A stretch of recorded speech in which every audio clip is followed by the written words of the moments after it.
because I feel like this is a constant sort of refrain that I hear, that like, oh, well, at least he wasn't beating you up. Well, listen, first of all, if he had hit me, then I would have the excuse to leave, because that is evidence. Then I can say, look, he hit me. I have a bruise or a broken leg or whatever it is that happens to you. Then you can say, all right, here's the line. Now I can see it. But they keep it so,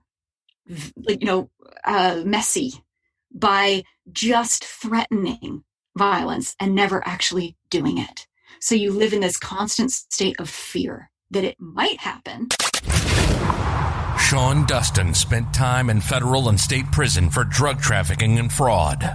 Upon release in 2006, he had nothing but the clothes on his back, a bag of mail, and legal paperwork. In 2010, he kicked a long-time methamphetamine habit and started the long climb back up the ladder of life. This is the Nowhere to Go But Up podcast. If you want transparency and authenticity, you're in the right place. This is the Nowhere to Go But Up podcast, and this is Sean Dustin.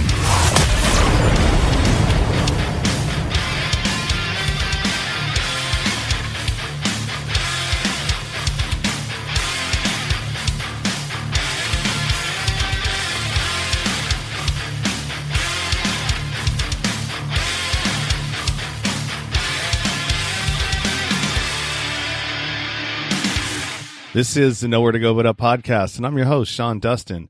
Today I am talking again to Adrienne MacIain, and she was actually on episode 26, I believe, Corona Talk. It was sort of like a little brain fart that I had, and I wanted to play around with it. I got ostracized by quite a few people for not. You're just adding to the problem. You're not a part of the solution. And oh man, can a brother have fun? Right. I hear you. So yeah, but today Adrienne's here to talk about. You published a book, right? Yeah. So first, I have to correct you, and I should have said this before. Adrienne. Yeah, that's right. I always get it wrong. It's okay. And the last name, even weirder, MacIain. Oh, MacIain. Not MacLean. It's a capital I. I know, it looks exactly the same. Fucking serif fonts, right? Oh my God, I didn't even see that. I didn't even recognize that. Yeah. I know. Everybody does that 100% of the time. So what a dick I am. Yeah. The whole world is a dick if you're a dick. So tell me about the book, Adrienne MacIain. Yeah. So this book took me 2 decades to write.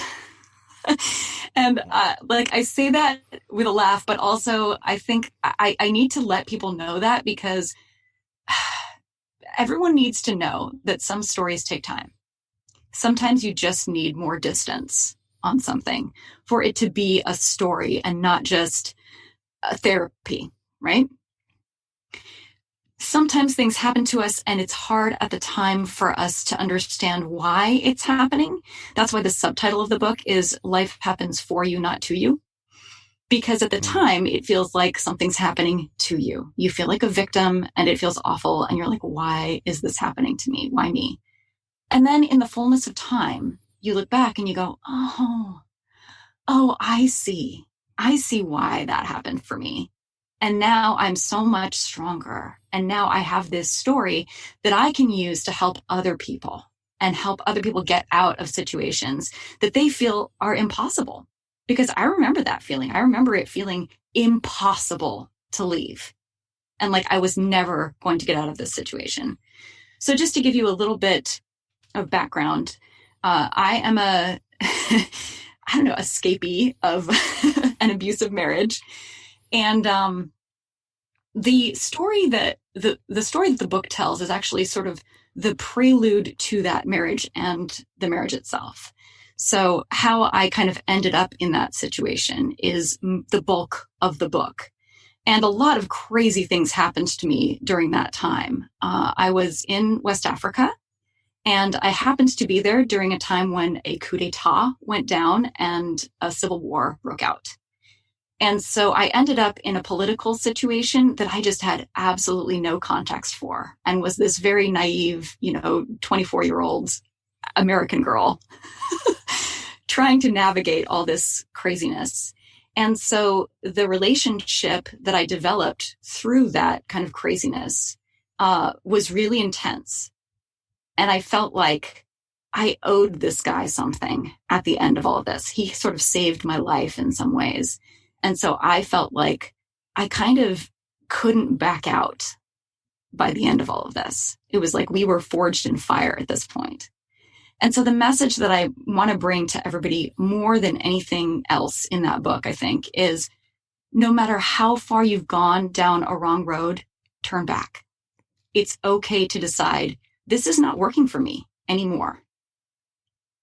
And you can just say, no, I'm done. And that is enough. Your no is a complete sentence. Yeah, that's I had no idea. That's Surprise. That's crazy. West Africa? I mean, that's a whole nother a whole nother continent, and it's not like the other continent. It's the other continent that's at the bottom. It is such a different culture in so many ways. In some ways, beautifully.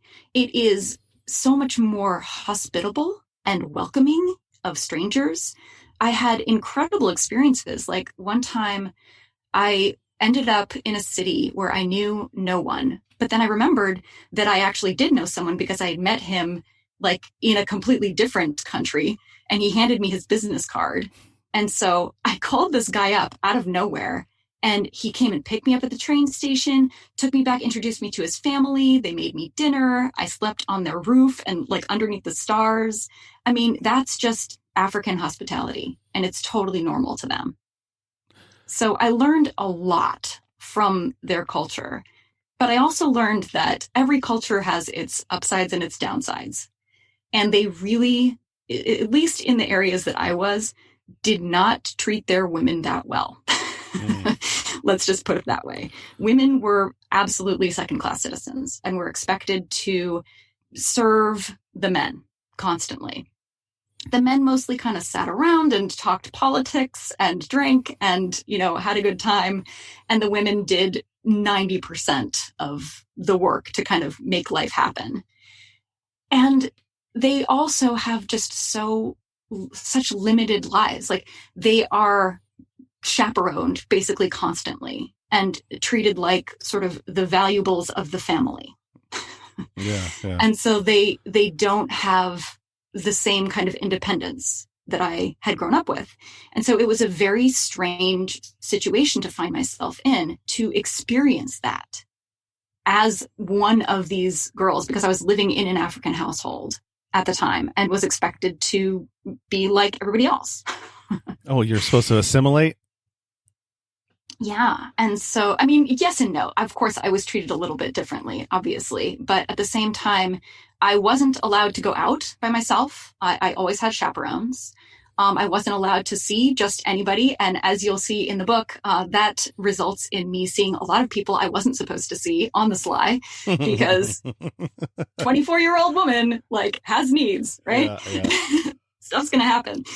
And so again, that sort of led to the situation where I felt like I had to do crazy things just to kind of get my needs met and get by.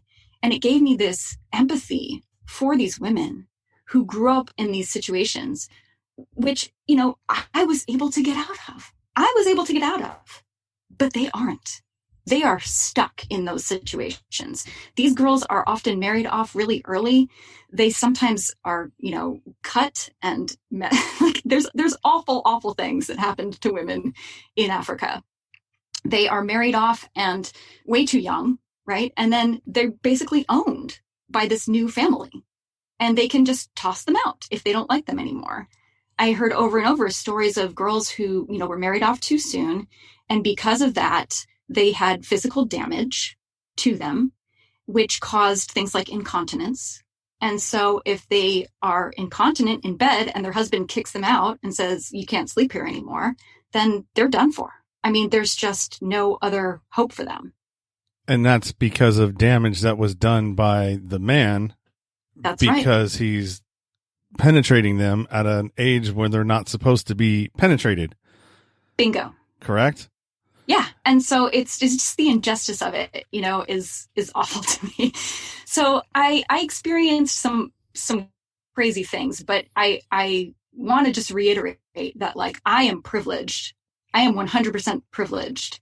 And the reason I was able to get out of all of that is because of that privilege. And so I just want to, like, put a big stamp on this whole story, is that I want to bring the spotlight off of me and onto these other women who are suffering, and who I know right now, for example, I can guarantee you that someone somewhere, maybe even someone listening to this, is stuck in a situation where they are being abused and they can't leave because of the coronavirus. They can't leave.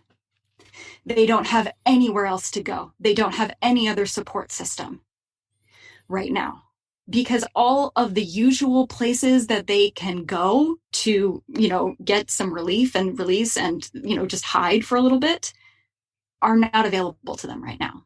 Kids who usually go to school and could tell a teacher about something that's going on with them can't do that right now. So I just want to spread some awareness that, like, this stuff is happening right now, and there are places that can help. There are people who can help. And so I really want to encourage, anyone who's sitting there thinking, like, my situation is impossible. I thought that too. I 100% thought that. I thought, I'm never going to get out of this. I'm going to die in this. And I almost did a couple of times. But I reached out for help finally. And it was because of that I was able to get out. Now, you mentioned that a war broke out and this person, saved you, saved your life, basically. I mean, was it a, because, when people go through traumatic experiences like that, where it's like almost life ending and traumatic, and like you're together, you know what I mean? Like Indiana Jones and you know what I mean? Whatever. Yeah, absolutely. Like the damsel in distress. Now your savior becomes your lover, which in turn becomes your captor. That's right. And the funny thing is, this happened to me kind of several times over in the course of the book. You'll see I sort of get taken captive by someone who I trusted, and then someone else pulls me out of that situation and then immediately becomes that same figure in my life. And it takes me so long to kind of figure out that pattern and go, wait a second, I need to be my own savior. I need to be my own Prince Charming. But the way that I did that was actually by allowing myself to have a friend, a female friend who I let in and was able to get me out because of that. And a lot of that, like these women that you're talking about, they're not allowed to have friends that think differently than what the norm was, right?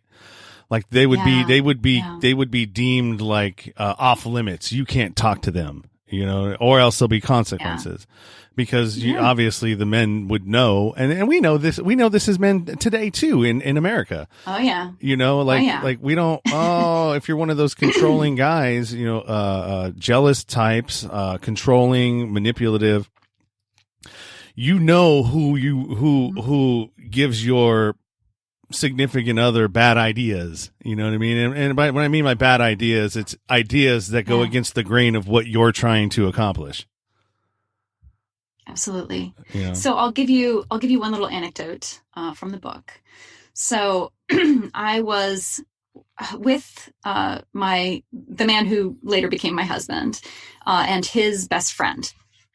And we come home, and his best friend's name is Paulin, and Paulin's wife, Akisi, had just was not there. And he was like, where is she? Like, what's going on? She should be home by now. And then she walks up and she's obviously drunk. She's been out drinking, and he's pissed. And I'm thinking, okay, they're going to have an argument. Well, he picks up a brick and just hits her in the face with a brick. Wow. And it was just so outside of my realm of like reality, Yeah, right? yeah. That I was just in shock for a second. And then Akisi is crying and I'm, sort of comforting her. And I'm just looking at him like, how could you? Yeah, Like, yeah. what is wrong with you? And then she says, no, you don't understand. He has to do that because if he doesn't do that, they won't know that he still loves me. And everyone in the neighborhood will think that I'm fair game now because my husband doesn't even care that I come home drunk. That's the bizarre mentality that they're working off of. Yeah. And I mean, it just goes so deep. And you look at our culture too, and just how much there is to unpack of patriarchy and rape culture and all of this stuff that we've just accepted as the norm. And we don't even question it anymore. And if someone else is looking at it from the outside, they might go, wow, that is super fucked up. Well, I mean, not to veer off, but I mean, just think about the two figureheads that are going to be going against each other in November. They're both. Do I have to? No, but I mean, to reiterate what you're saying, you have one sexual predator, all right. Stormy Daniels deal that he went through, all right. Now you've got Biden that's coming up that he's got the Tara Reid. Okay, so it's like, all right, well, which of the lesser offenders do we want to, you know what I mean? Is this where we're at? We're like having to decide, well, all right, well, his offense wasn't as bad, but it's just kind of crazy. It's like, it's the culture that we live in is really crazy. And yeah. I do agree with you to a certain extent, well, actually all the way, that once you get beyond the borders of the United States, and maybe Europe, UK, they're the Western civilization for that side of the world, right? And you get outside of that, then women just really start to take a second class role in everything.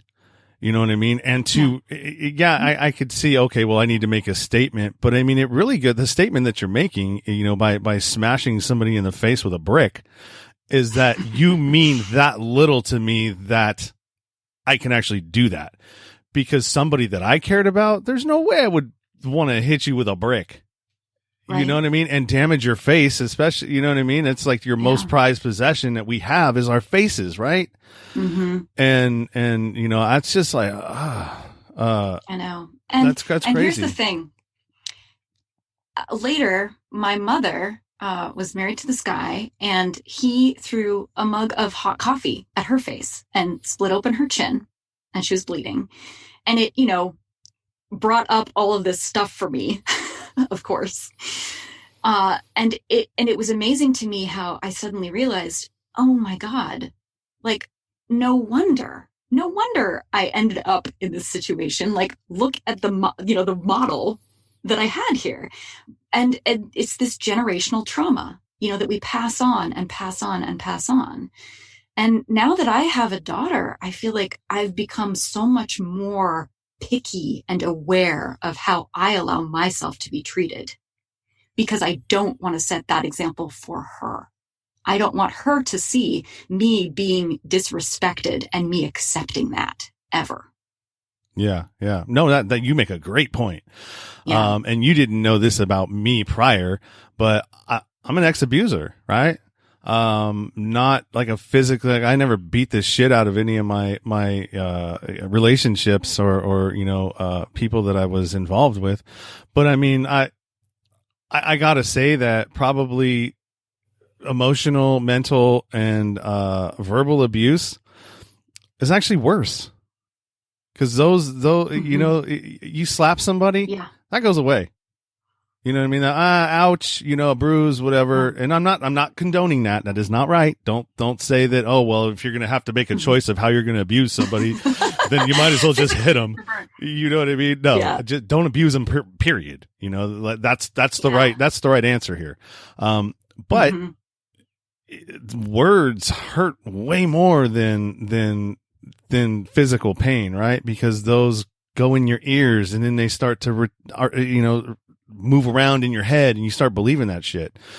And thank you so much for saying that. Thank you so much for saying that, because I feel like this is a constant sort of refrain that I hear, that like, oh, well, at least he wasn't beating you up. Well, listen, first of all, if he had hit me, then I would have the excuse to leave, because that is evidence.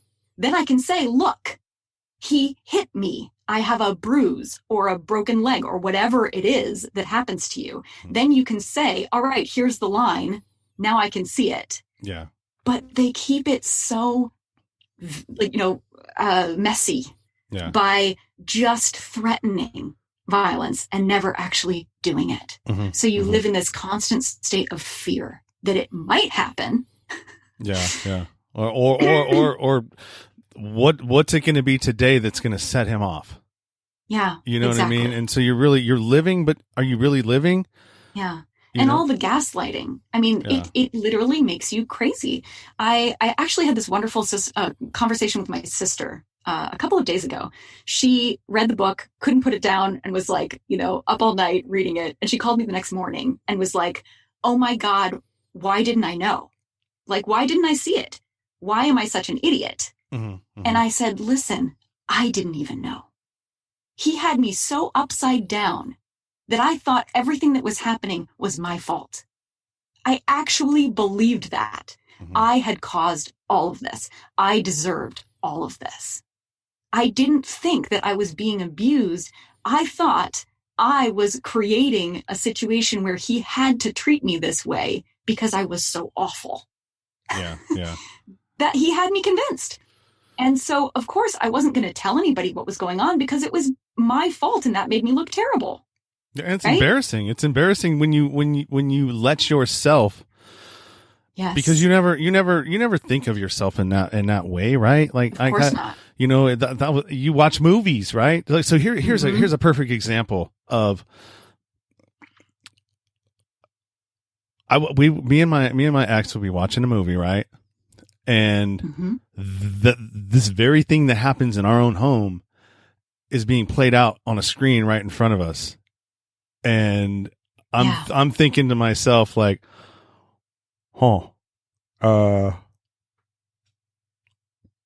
like, is she reacting to this? You know what I mean? You know what I mean? Is it because this is that's you? You know what I mean? And that's what you do.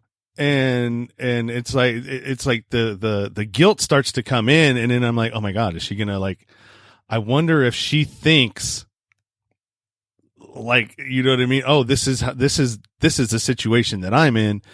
And so, you know what I mean? And it was like, it was crazy. And that happened a few different times. Right. And so to your point, what you said about your daughter, right? That you didn't want to be the person that, cause your kids look up to you. That's their example, right? That's their example. Exactly. And if you are giving the example that being treated like shit and walked over is okay, then when she gets into that same situation down the road, when she's, 20, 25, 30, whatever it ends up being, she just thinks that, oh, well, I mean, that's just how relationships are. They're messy, and that's not right. Exactly. And that's exactly why I left, right? Because I was the problem. Yeah. I was the one who was, and I'm not saying that my ex didn't have anything to do with it, because at some point, hey, it takes two to tango. Yeah, but at some point, if you're being treated like shit all the time and constantly being verbally abused or, yelled at all the time, somebody who has, is gonna push back. Yep. You know what I mean? It's going to happen. Yes. And it's like, then that's usually when the, if anything's going to go physical, that's when it's going to happen, because me, you know what I mean? Yeah. Oh, how dare you? How dare you say that to me? You know what I mean? And I'm like, well, dude, who the fuck are you? You've just been talking shit to this person for the last 15 minutes. They keep trying to get away from you. You follow them back to Yeah. wherever the fuck it is and continue the argument, won't walk out, Yep. won't leave. Yep. And then you're going to get mad when they finally push back and say, fuck you, you know? Yeah. And so, Yeah. And this was the other thing that my ex-husband would do is he would, push me and push me and push all my buttons, yell at me, get up in my face, everything. And if I dared to like push him away to try to get him out of my space, he would act like I had like flung him against the wall and then look at me like, oh my God, you're so violent. You think I'm the violent one, but look at you. You're the violent one. And then I would cry and cry. And he'd be like, I'm not going to call the police this time. But, you need to get your temper. wow. I never did that. I never did anything like that. This guy, let me tell you, this guy was a special case. Even among users, like he was psycho. Yeah, that's like doing the NBA flop. You know what I mean? When they to get a foul called on them. I could just picture that. And I'm not laughing at your situation. I mean, it's funny that somebody would actually do that. But on a more serious note, right. Yes. Yes. I at some point I had to, for myself to get out of that, right? Because that's not good for you either. That's not good for anybody. No, but all I was doing is continuing the pattern that I watched when I grew up. Of right? course. Yeah. And absolutely. so that was the example I had. And I really don't think that people understand how important your childhood is. Mm-hmm. You know what I mean? We don't put enough emphasis on, hey, look, when you've got a child from the time they are 0 to, I'm going to go out and I'm going to say like 13. All right. 0 to 13. If you can't be a good example, you shouldn't be a parent. Yeah. Honestly, because all you're doing is you're raising fucked up kids that are gonna just turn around and create more fuckery in society. You know what I mean? Yeah. And I mean, none of us are perfect. Like, we try to be good examples. But the thing is, the best example that you can set for your kids, in my opinion, is to respect yourself, to listen to your own intuition, listen to your gut, trust yourself, and just don't let other people push you around. But also don't push other people around. Just like have your boundaries and respect other people's boundaries. And it's a hard thing to learn when you didn't have them growing up. It really is. No, and so that's what you need to. I just want to take a moment and salute you for recognizing that. And I want to salute anybody else who has recognized this and gotten themselves out of a bad situation, either as an abuser or as an abusee. Just congratulations, because it's hard work. It really, really is. Well, thank you. I still cringe when that word gets said. You know what I mean? Yeah. And it's because nobody wants to think of themselves in that light, right? Of course not. Nobody wants to. I don't. Let me. I have a bad habit of generalizing. So let me just turn it to me. All right. I have a problem being labeled in that way, but what I did gave me that label. You know what I mean? Yeah. Yeah. And I mean, I'm just happy that I'm on a better path now. And I'm human. I don't, a learned behavior over years doesn't just go away. It takes work. It takes being able to identify situations that kind of bring that up. So like if I drink too much, that anger comes right back. Mm-hmm. And so, and I experienced that not too long ago, and it kind of forced me to go, "Ooh, I ain't ready yet." So, I basically just cut it off with somebody. I mean, there was other issues too, but the main one for me was like, oh, here's this thing that came up again that I thought that I had had some control over, and bam, here it is again. And so it's like, it caused me to just sort of like go, okay, well, guess what? Let's go back and work on that a little bit more. And then, maybe in 6 months we'll try it again, Yeah. because it's a process, man. It's a process. But you have to be intentional about with any process that you have, right? Absolutely. Yeah. And I also want to say, after I escaped from that marriage, I had a relationship very soon after that where I started, I have to admit, using some of the tactics that he had used on me in my relationship. And I started to catch myself doing these manipulation tactics and going, holy shit, I'm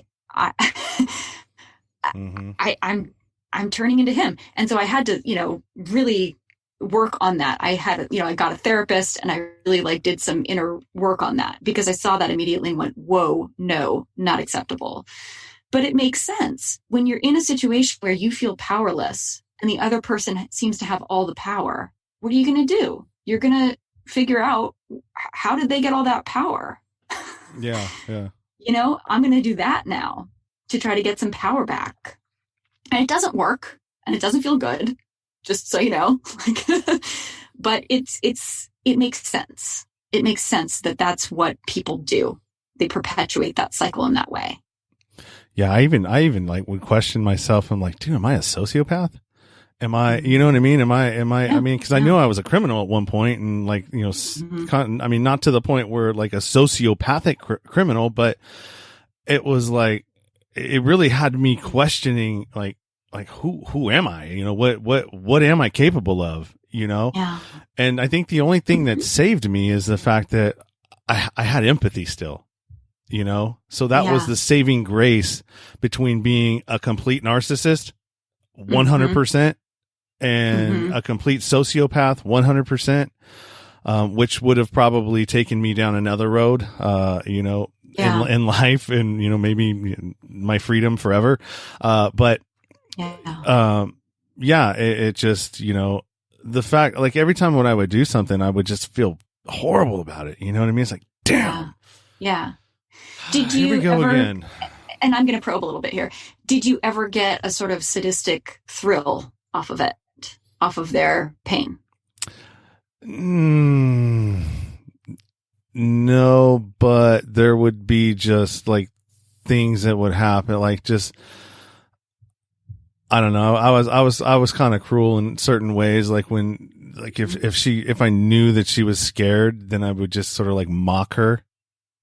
Right. You know what I mean? Just like, but I think that's more of a tactic to kind of separate yourself from your empathy for a moment so that it doesn't hurt you so much to be doing this.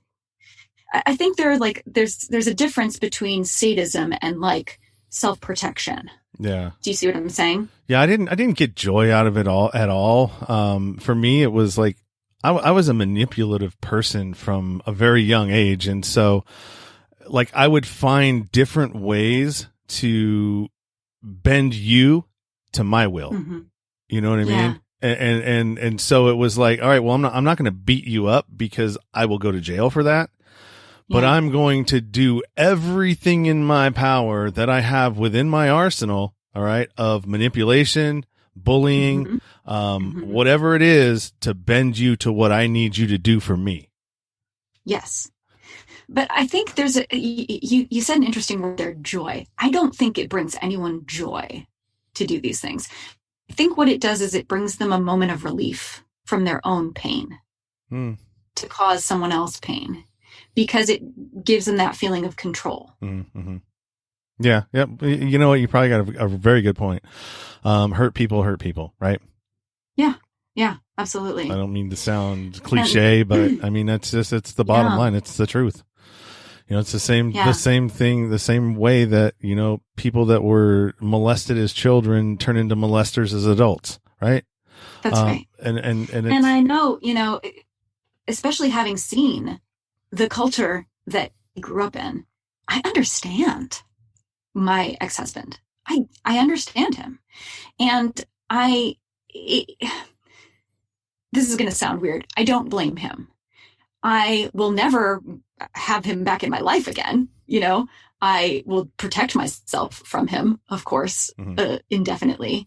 However, I've forgiven him and I don't blame him because I see that he is just part of a bigger pattern that he had very little control over as well. Mm-hmm. Yeah. Yeah. How do we fix all that? That's always that's where I go to, most of the time. It's like, how do we fix that? And it really, you know what? The only way that we can fix that is if you have young children in your life right now that you're raising, raise good people, raise good people that, don't try to give your kids the life that you wish you had. Teach them the things that you wish you had known instead, Yeah. I'd say here's a couple of ways that we can stop the pattern. First, notice it. That's number one. Just become aware of these patterns as patterns. And the second thing is have open conversations about it like we're doing right now. Talk about it. Get this stuff, sunlight is the best disinfectant. Get this stuff out in the open. Stop, that shame pattern that keeps it locked up and keeps us embarrassed and not speaking out about it. Talk about it. And the other thing is just, again, do your work. Do your work on yourself. You can't control anybody else. You cannot fix anybody else. You can't fix your abuser. You can't fix anybody that you're in a relationship with, but you can work on you. And everybody has a part in this pattern. Whether you're an enabler or an abuser, you still are part of the pattern and you can work on your part of that pattern. Yeah. So I really recommend, find a good therapist, find someone that really resonates with you, a coach, even if it's like a spiritual coach or whatever really resonates with you, find someone that gets you and that can help you see yourself more clearly. Yeah, that's good advice. Also too, when you're trying to choose a mate, I guess you would say, or and a lot of it's not even choice, but you can do things right to vet these people that you're going to, possibly, bed with, for lack of a better term, and once you set boundaries, and this is really important, especially for manipulative people like I used to be, and a kind of would just seek out people with, or females with low self-esteem that I could, I guess you call it low hanging fruit, Yeah. That you can control. Absolutely. When you set boundaries and you tell the person, like if me and you, I'm trying to hook up with you. We met online, right. And we're going through, conversation, the courting period, trying to get to know each other. Right. Well, this is the time when you set your boundaries of what you will accept and will not accept from this individual. Yeah. You haven't even gone, had any physical contact yet. This is just in the pre period. Right. Mm-hmm. If you state exactly what it is that you want and what you're in, what you will accept and what you won't accept, I will not accept being talked to in this manner, treated in this way. I'm not trying to scare you away, but this is what I need to do for myself. You know what I mean? And guess what's going to happen? Well, that guy like person, me, right? Well, the guy that's not there for genuine intentions and is just there to basically maybe want to have sex with you and that's it. And then, because that's usually what most guys are, they're just there for one thing. There are the exceptions. There are some betas out there that fit that description and they're just genuinely nice guys. Right. But when you do that, guys like I used to be will move on because that's too much of a challenge, right? Yeah. I have a test. Okay. I have a test that I call the respect test. Okay. I developed this through all of my misadventures in dating. So please, ladies, everyone else, use this. Here's what you do, because people tend to be on their best behavior on those first few dates, or like when you're first just talking to someone. So you want to sort of create a situation in which you need to push back. You need to say no. You need to set a boundary. And there's a lot of different ways to do that. Usually you can just find, a situation like if someone says, hey, let me buy you a drink, or, have another drink, or whatever it is. And you just say, no, I'm good. You don't have to, go further than no. Just say that and watch how that person responds. Because if immediately they start pushing back against that no, trying to test the edges of it, find out where the cracks are and where they can get back in, or they get angry, or they start making fun of you, mocking you. Yeah. All of these are manipulation tactics to get you to change your mind and do whatever it is that they want you to do. Yeah. No, that's a great litmus test, right? It is. Yeah. And so, if you say no and they go, okay, great, move on, right? But a lot of the time you're going to find this behavior comes up at that moment, and then you can go, aha, here is the other shoe, and decide if you want to pursue this with this person or not. Yeah, I mean, because that could be a prelude to what's to come. It 100% is. I guarantee you. If someone pushes back on a non-meaningful no, imagine what they're going to do when you actually have a meaningful no. Yeah, like when you tell them, no, I don't want to fuck you or have sex with you. And that's where or a lot of this isn't working out and we need to break up, and suddenly they become a stalker. Yeah. That's weird, right? That's crazy how that happens when you think you're going to lose something, and how crazy you get at the thought of losing that. Like, what is it that you're losing? Right. I mean, right. I've gotten like that. It was more when I was younger. As I've gotten older, I was more like, fuck, peace out later. Yeah. That really wasn't a thing. But yeah, I mean, at one point it was. So yeah, I mean, we're messy people, man. People are messy. Emotions are messy. Again, so yeah. And this goes, this goes back to, what I was saying about the kind of aha moment that I had with my daughter. I was dating someone for a while, and it was a pretty dysfunctional relationship. And my little girl was, I don't know, 4 or 5, something like that. And she started making comments about it that made me realize, oh, she sees what's going on here. She knows that he does not treat me well. She sees it. And that was what inspired me to finally leave this guy. And he did stalk me, and it did get crazy. And I had to call the police and get a lawyer and blah, blah, blah. And my daughter watched all of that. She watched me through all of that. And she saw that I didn't back down. And that was so important to me. And I think that was a really healing experience for me. Yeah. On her behalf, have to do the hard thing. Have to push back that hard and say, no, you will not treat me like this. Yeah. I mean, same. They're smart. They are smart. Right? Oh yeah. They pick up on everything. When you think that they're not looking or paying attention, they're paying attention to everything. For me, I had that, my aha moment was when, my daughter was just 2, barely, maybe a little bit over 2. She was in the back seat in her car seat, and me and her mom had already split up, but we decided we wanted to go, take her to see Santa together. It's kind of like, some sort of normalcy, and we were arguing in afterwards in the car, and like literally just, how when you get to that argument where it's just like, it's nothing's getting accomplished. You're just both getting more angry and angrier and angrier and angrier. It starts going up. And all of a sudden from the back, this little voice goes, stop. I'm like, what the fuck? You know what I mean? And it's like, oh, wow. Like, yeah, what's going on, and you're only 2. Yeah. They know. Yeah. This is a problem. Okay. This has got to end.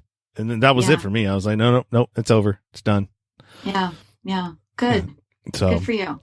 Yeah, I hear this over and over that people stay in a bad relationship for the kids. Fuck you. That's not for the kids. Okay? I was one of those kids watching my parents throw dishes at each other, okay, and scream at each other and not even be in present time with each other. They're yelling at each other over each other. They're not listening to each other. They're not even there anymore. It's just their, triggers talking to each other's triggers at that point. Yeah. We see that. We feel that. That's not okay. Stop it. When my father finally left, I was relieved. And I love my dad. I ended up living with my dad. But I was relieved because there was no more fighting. There was finally peace in the household. And they both had a chance to find a relationship that was better suited to them. So don't use your kids as an excuse, okay? If your relationship is fucked up, fix it or leave. Yeah, for sure. And it's not even just limited to kids. Animals. Well, yeah. He was here. So yeah, I mean, my dog, when we were in our deal, right? As a puppy, he was experiencing my rage, right?